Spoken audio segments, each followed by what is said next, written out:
자, 오늘의 말씀 오직 예수 다른 이름은 없네입니다. 예수께서 이르시되 내가 곧 길이요 진리요 생명이니 나로 말미암지 않고는 아버지께로 올 자가 없느니라. 인간의 삶에서 빼놓을 수 없는 가장 중요한 시간이 있어요. 그 시간을 우리는 쉼이라고 합니다. 쉼이 없으면 우리가 살아갈 수가 없지요. 그 쉼이라는 시간을 통하여서 누구는 취미 생활을 하기도 하고 누구는 여가 생활로 자신의 삶을 위로하기도 하지요. 여러분은 어떤 취미 생활을 가지고 계십니까? 그리고 그 취미는 여러분의 삶을 행복하게 하십니까? 취미 활동은 모든 사람이 간접적으로 자신의 감정과 소통하고 내면의 나를 위로하기도 하고 부족했던 나를 돌아보기도 하고 내일을 준비할 수 있는 연결고리가 되어주기도 합니다. 그런데 종종 이 취미가 생활이 되고 이 생활이 모든 전반의 모든 삶을 컨트롤하게 되는 것을 우리는 중독이라고 표현합니다. 쉼을 얻기 위해서 시작했던 것이 생활이 되기 시작하고 그 생활이 도를 넘어가는 것을 중독이라고 표현한다는 것이죠. 일반적으로는 취미라고 하면 삶의 10% 미만의 범위와 그런 환경을 간접적으로 만들게 되지요. 그런데 중독이라고 얘기하는 것은 반대예요. 그 이상의 숫자가 우리의 삶을 지배하게 되는 것을 말합니다. 희망을 품고 쉼을 얻어서 그 쉼을 통하여서 내 삶에 새로운 도약을 하기 위해 시작했던 그 취미가, 그 여가 생활이 어쩌면 그 도를 넘어서서 우리의 모든 것을 지배하기 시작한다면 얼마나 불행하겠습니까? 중독에 관련해서 어떤 아이가 시를 한 편 썼어요. 그 시를 좀 읽어드리도록 하겠습니다.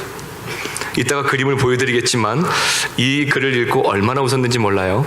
중독, 글 장기화, 그림 한창희. 틈만 나면 게임한다고 중독이라 하지만 난 학교 갔다 와서 할 뿐, 난 학원 갔다 와서 할 뿐, 난 밥 먹고 할 뿐, 난 똥 싸고 할 뿐. 학교도 안 가, 학원도 안 가, 밥도 안 먹어, 똥도 안 싸. 틈도 없이 하는 게 중독이지.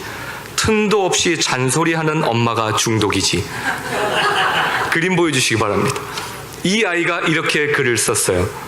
아마 형제인 것 같아요. 글, 그림 둘 다 같이 엄마에게 향한 글이 아닐까 이런 생각을 해보게 되더라고요. 자, 그런데 우리 성경은요, 우리에게 중독되지 않고 그리고 이렇게 빠지지 않는 쉼을 공개하고 있습니다. 마태복음 11장 28절에 보니까 수고하고 무거운 짐진 자들아 다 내게로 오라. 내가 너희를 쉬게 하리라. 이 자리에 오신 여러분 모두에게 이러한 예수 그리스도의 은혜와 쉼이 함께 하시기를 축원합니다. 오직 예수님의 품, 그분께만 이러한 쉼이 있지요. 중독과 달리 긍정적인 의미를 가지고 있는 단어가 있어요. 그 단어를 찾아보니까 몰입이더라고요. 몰입. 중독은 헤어나오지 못하지만 몰입은 헤어나올 수 있지요. 왜냐하면 주체가 나니까요. 몰입이라는 단어를 볼게요. 몰입은 주위의 모든 잡념, 방해물들을 차단하고 원하는 어느 한 곳에 자신의 모든 정신을 집중하는 일을 몰입이라고 얘기합니다. 중독과 몰입의 차이점을 제가 한번 다시 찾아봤어요. 몰입, 말씀드린 것처럼 어느 한 가지에 온 정신을 집중하는 것. 하지만 중독은 어느 한 가지의 욕구 또는 삶이 지배받는 것입니다. 확연히 달라요. 몰입하는 것과 중독은 다르다는 것이죠. 말씀드린 것처럼 몰입과 중독의 차이는 주체가 누구인가예요. 몰입은 내가 주체이고 중독은 다른 것이 나를 그렇게 만드는 것이죠. 하나님은 우리에게 자유의지를 허락하셨습니다. 이 자유의지를 통하여서 우리가 결정할 수 있어요. 예수님을 따르든지 안 따르든지, 예수님께 몰입하여 집중하든지 아니면 세상에 중독되든지. 여러분은 여러분의 자유의지를 어떻게 사용하고 계십니까? 이사야 43장 21절 이렇게 말씀하세요. 이 백성은 내가 나를 위하여 지었나니 오직 나를 찬송하게 하려 함이라. 하나님께서 여러분에게 허락하신 그 자유의지를 하나님을 찬송하는 데 사용하시기를 간절히 부탁드립니다. 삶의 중심에 예수님을 모시는 거요, 사실 굉장히 어려워요. 쉽던가요? 어렵지 않으세요? 저는 너무 어렵더라고요. 예수님이 내 삶의 중심이 되는 게 그렇게 어려울 수가 없어요. 예수님의 제 삶의 중심이 되면 이렇게 살면 안 되지라는 생각이 너무나 많이 들거든요. 여러분에게도 그럴 것 같아요. 그런데 그럼에도 불구하고 우리가 주목하고 몰입해야 하는 것은 예수 그리스도입니다. 그래서 오늘 말씀 가운데 예수님께서 몇 가지를 말씀하고 계시는데, 첫 번째로 길에 대해서 말씀하고 계십니다. 예수님께서는 내가 길이라고 말씀하셨어요. 왜 길이라고 하셨을까요? 길은 한 사람만을 위한 것이 아니잖아요. 불특정 다수, 모두를 위한 게 길입니다. 예수님은 어느 한 사람만을 위하여서 이 땅에 오신 것이 아니라 이 땅에 호흡하는 모든 이들을 위하여 이 땅에 오셨습니다. 길 대신 예수 그리스도를 믿고 그분께서 우리에게 허락하신 그 말씀 가운데 쉼을 얻고 내일을 준비하고 그 내일 가운데도 하나님의 손을 붙잡아야 한다는 그 믿음을 갖는 것, 이것이 바로 예수께서 우리에게 허락하신 길이요 진리요 생명임을 믿으시기를 축원합니다. 예수님과 연결되지 않고서는요, 그분을 믿지도 않으면요, 영적인 생명을 얻을 수 있는 방법이 하나도 없어요. 영적인 생명을 얻어서 하나님을 만나는 것, 우리의 궁극적인 목적 아니겠습니까? 길이신 예수님을 따르시기를 바랍니다. 타락은요, 온전한 길이신 예수님을 떠나 삶을 이야기해요. 그 타락은요, 세상 가운데 중독되게 만들어요. 헤어나오지 못하게 만들어요. 그러나 예수님께 몰입할 때에 거듭남의 축복을 받고, 그리고 하나님의 사랑을 받고 종교적인 성취로 끝나는 것이 아니라 천국의 소망을 품을 수 있음을 여러분 기억하시길 바랍니다. 예수님의 길은요, 사진을 보여드릴게요. 우리 사람이 있어요. 그리고 하나님이 있어요. 그 가운데 십자가로 인하여서 다리를 만들어 주셨어요. 근데 그 다리가 빨간색이잖아요. 그냥 걸을 수 있는 길이 아니에요. 여러분의 십자가의 고난이 필요한 길이에요. 여러분도 아파야 건들 수 있는 길이에요. 그런데 어쩌면 우리는 이런 십자가의 고난을 생각하지 않고 십자가의 신앙을 갖지 아니하고 그냥 부활할 수 있다고만 믿고 있지는 않을까요? 여러분께서 십자가의 길을 걷고 예수 그리스도의 길을 걸으시려면 고난의 길은 무조건 필수적으로 함께합니다. 그래서 우리가 예수님의 길을 만날 때 때로는 좌절하고 무너지는 것이, 우리의 믿음이 연약할 때도 있지만 세상에 중독되어 있던 우리의 그 모습이 우리를 예수님께로 가지 못하게 만드는 것도 있기도 합니다. 우리가 구원을 얻으려면 저 길을 건너가야 합니다. 아파도 힘들어도 좁아도 원망스러운 상황이 있을지라도 그 길을 건너가야 합니다. 그런 여러분의 삶이 되시기를 간절히 축원합니다. 하지만 반대로 세상의 길은 너무나 아름답고 넓고 보기 좋은 것들이 많아요. 너무나 반대되죠. 예수님의 길은 좁고 낮고 힘들고 아픈데 세상의 길은 넓고 아름답고 많은 것을 줄 수 있다고 하죠. 그런데 여러분, 우리가 집중해야 될 것은 우리가 스스로 잘 알잖아요. 오직 예수, 다른 이름은 없습니다. 오직 예수님께만 집중해야 합니다. 예레미야서 2장 13절에 보니까 이렇게 말씀합니다. 내 백성이 두 가지 악을 행하였나니 곧 그들이 생수의 근원되는 나를 버린 것과 스스로 웅덩이를 판 것인데 그것은 그 물을 가두지 못할 터진 웅덩이들이니라. 이스라엘 백성들이 하나님께서 주신 은혜에 감사는 했지만 그 감사를 쉽게 잊어버리고 다시 자신들의 삶을 찾아가기 시작했습니다. 자신들이 스스로 웅덩이를 파서 만들기 시작했습니다. 예레미야 2장 7절 또한 이렇게 말씀합니다. 내가 너희를 기름진 땅에 인도하여 그것의 열매와 그것의 아름다운 것을 먹게 하였거늘 너희가 이리로 들어와서는 내 땅을 더럽히고 내 기업을 역겨운 것으로 만들었으며, 이전에 도움을 주신 하나님은 이제 뒷전이 되었습니다. 내 눈앞에 나의 필요가 더 커지가 보니까 나에게 함께 하신다 약속하셨던 하나님은 저버리고 이제 내 스스로 웅덩이를 파기 시작합니다. 여러분, 어쩌면 이 모습이 우리의 모습은 아닙니까? 여러분에게 응답하셨던 하나님은 이제 잊어버리고 내 필요가 더 커짐에 따라 내 스스로 웅덩이를 파고 있는 미련한 모습이 어쩌면 우리의 모습 아닙니까? 예수님께서 우리에게 제시하는 길은 이처럼 나의 유익을 먼저 앞세우지 않습니다. 몰입을 하려면 집중해야 하죠. 여러분은 무엇에 집중하고 계십니까? 여러분은 무엇에 지금 몰입하고 계십니까? 답은 정해져 있습니다. 생명의 길 대신 예수 그리스도께 몰입하여 집중하는 여러분이 되시기를 간절히 축원합니다. 아시는 분은 다 아시겠지만 저는 주기도문을 굉장히 천천히 외우죠. 하늘에 계신 우리 아버지요. 때로는 그래서 이제 성도님들이 속도가 안 맞아서 이렇게 좀 어긋나기도 합니다. 근데 저에게는 주기도문을 천천히 외우는 저만의 이유가 있어요. 무엇이냐면 예수께서 마태복음 6장에 너희는 그러므로 이렇게 기도하라 라고 말씀하셨죠. 이 땅의 가장 완벽한 기도는 주기도문이라고 저는 굳게 믿고 있습니다. 예수님께서 가르쳐 주신 기도니까요. 그 기도 가운데는 우리가 구해야 할 것, 그리고 우리가 받을 것, 우리가 해야 할 것, 또한 우리가 나눠야 할 것을 정확하게 다 말씀하고 있습니다. 그런데 어쩌면 우리가 주기도문을 빨리 끝낸다면 마치 예배의 마지막을 알리는 사인과 같이 다 같이 주기도문함으로 예배를 마치겠습니다.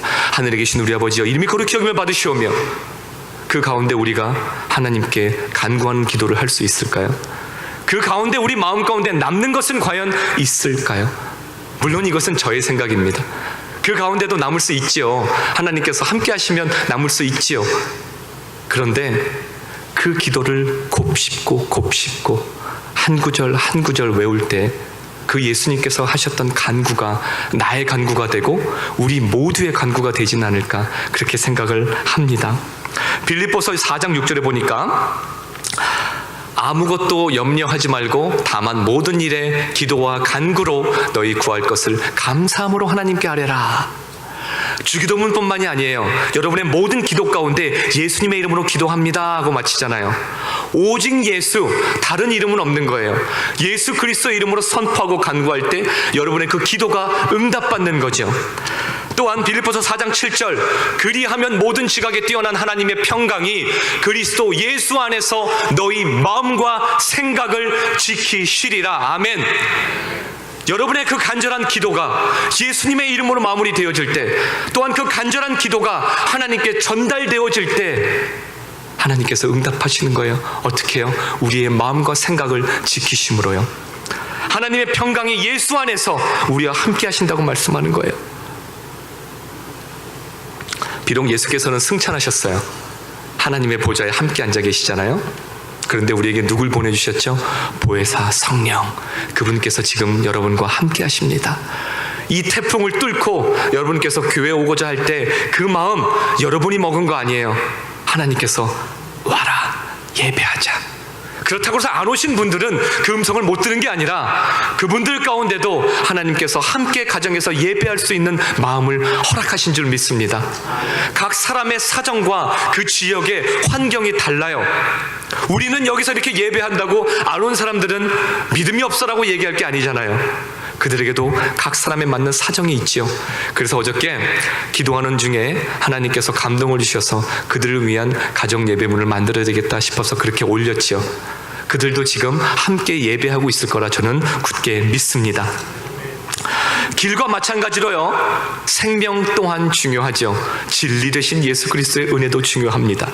요한복음 1장 14절에 보니까 말씀이 육신이 되어 우리 가운데 거하심에 우리가 그의 영광을 보니 아버지의 독생자의 영광이요 은혜와 진리가 충만하더라. 요한복음 20장 31절에는 또한 이렇게 말씀해요. 오직 이것을 기록함은 너희로 예수께서 하나님의 아들 그리스도이심을 믿게 하려 함이요 또 너희로 믿고 그 이름을 힘입어 얻게 하려 함이니라. 아멘. 결국 길도 진리도 생명도 예수님임을 드러내고 있습니다.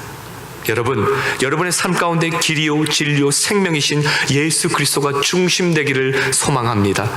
그 길이요 진리요 생명 되신 예수 그리스도께서 여러분의 삶 가운데 매일 동행하시기를 간절히 축원합니다. 예수님을 말미암지 않고는 구원과 관련된 어느 것도 얻을 수 없습니다. 예수님의 이름을 제외하고는 그 어느 것도 우리를 하나님께로 인도할 수 없습니다. 이 땅에서 묶임받은 우리의 삶을 자유롭게 풀어줄 수 있는 그 이름, 오직 예수, 그 이름에 집중하시기를 축원합니다. 요한복음 8장 32절 이렇게 또한 말씀합니다. 진리를 알지니 진리가 너희를 자유롭게 하리라. 여러분 삶 가운데 진리는 무엇입니까? 여러분을 자유롭게 하고 있는 그 진리는 무엇입니까? 그 진리가 예수 그리스도이십니까? 아니면 여러분의 자아입니까? 유대인들은 예수님을 굉장히 미워했습니다. 왜 그랬죠? 그들은 자신들이 율법을 믿고 있었죠. 그 율법으로 하여금 그들이 하나님을 만날 수 있다고 생각했습니다. 그런데 예수께서 뭐라고 말씀하셨어요? 내가 길이고 진리고 생명인데 나를 통하지 않고는 아버지께로 갈 수가 없어. 이 말씀을 하시자 유대인들의 마음 가운데는 깊은 미움이 다시 자라나기 시작했습니다. 저대로 두면 안 되겠다. 죽여야 되겠다. 자신들이 율법을 무시했어요. 그리고 자신들이 가지고 있는 신념을 무시했어요. 보잘것없어 보이는 저 사람이 하나님께로 갈 수 있다고 얘기하고 있어요. 그러나 진리는 오직 예수 그리스도의 영역임을 우리는 믿어야 합니다. 실제 되시는 예수님을 참되게 하는 것은 오직 우리의 믿음, 진리 되시는 예수님을 우리 가슴에 품을 때 그 믿음으로 하여 알 수 있게 됩니다. 그러나 세상의 사람들은 유대인이 가졌던 그 잘못된 율법과 같이 내가 언제 종이 되었어? 나는 종된 적이 없었어. 나는 아브라함의 자손이야. 아브라함은 언제나 하나님께 사랑받았어 라고 잘못된 신앙과 믿음과 율법대로 살아갔던 유대인들과 같이 나는 여전히 괜찮잖아? 내가 하나님께 기도했더니 다 응답하시잖아? 내게는 아직 저 사람이 무릎 꿇고 기도하는 것 같은 고난은 없잖아? 이게 하나님이 날 사랑하는 거 아니야? 이런 잘못된 신앙과 율법을 갖고 살아가고 있지는 않습니까? 생각해 봐야 됩니다. 내가 세상의 필요가 다 채워지고 부족함이 없다고 생각하고 내게는 기도 제목이 없다고 얘기하고 그냥 하나님이 함께 하심에 감사하다고 얘기하는 우리는 정말 진리 되신 예수님을 제대로 알고는 있는 것입니까?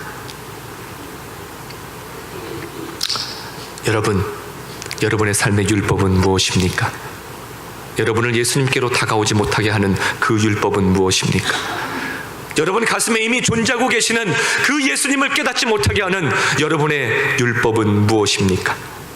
세상의 많은 종교들이 이 땅에 있는 인간들에게 자유를 준다고 합니다. 쉼을 준다고 합니다. 평화를 준다고 합니다. 깨달음을 준다고 합니다. 그런데 그들 가운데 진정한 쉼이 있고 깨달음이 있고 구원함이 있고 영혼의 행복함이 있을 수 있을까요? 오직 예수 그 이름 외에는 아무도 그러한 축복을 줄 수가 없습니다. 결국 길도 진리도 생명도 오직 한 이름 예수 그리스도를 통해서만 얻을 수 있다는 것입니다. 이 땅에 많은 그리스도인들이 있어요. 그들도 지금 예배하고 있을 거잖아요. 우리 노스캐롤라이나 지역 말고는 비가 안 내리죠. 그들이 예배하는 그곳에 분명히 성령께서 함께 하실 것인데 그들은 얼마나 또한 그들 가운데 몇 명이나 예배에 몰입하여 집중하여 예수님을 그리워하고 만나고자 하고 있을까요? 저는 확신합니다. 그래도 이 자리에 나오신 여러분 모두는 이 비바람을 뚫고 나오신 여러분 모두는 지금 여러분 예수님께 최선을 다해서 몰입하고 있다는 것을 알 수 있어요. 근데 우리 교회 말고요. 이 땅에 있는 모든 교회들 가운데 어쩌면 우리 가운데 예수님께 몰입을 얼마나 하고 있을까요?